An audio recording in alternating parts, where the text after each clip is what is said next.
So we're going to do a video today about the 6-2 loss to North Clarion today.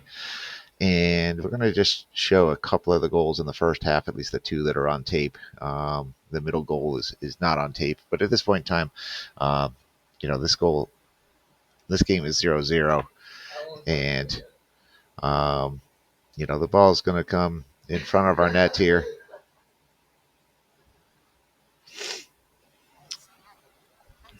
And we do a nice job at clearing the ball out. But right here, we have all sorts of options when we ran up to this ball.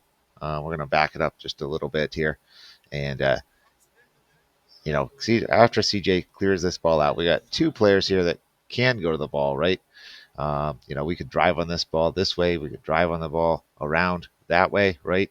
Instead, we let the ball roll, and we're kind of just letting the ball dictate where we play the ball to at this point in time. Okay, so when Aiden finally gets to this ball, he's just going to kick it back the direction that he's facing, which happens to be into, I don't know, to call this a triple or quadruple team of Wolves players right in front of our own net. And, we obviously don't want to put the ball in front of our own defensive net because that's kind of where they're trying to get to and ends up in the back of our net. So, um, that was certainly a little bit of a unforced error there.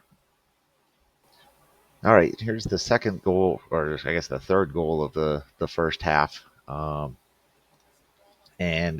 once again, ball's just going to come across the front of the net, and it's just going to be a one-touch kick directly the direction that we're facing, and that just happens to be right back in front of our net, and the ball ends up in the back of our net. So, we just have to get to the point on the soccer field where we calm down, and we can get to the point where we can think about where we want to be kicking the soccer ball and not just have the soccer ball and the play of the soccer dictate where we are kicking the ball. Because right now there's just way too many times when we have players on the soccer field kicking the ball whatever direction they happen to be facing when the ball comes to them.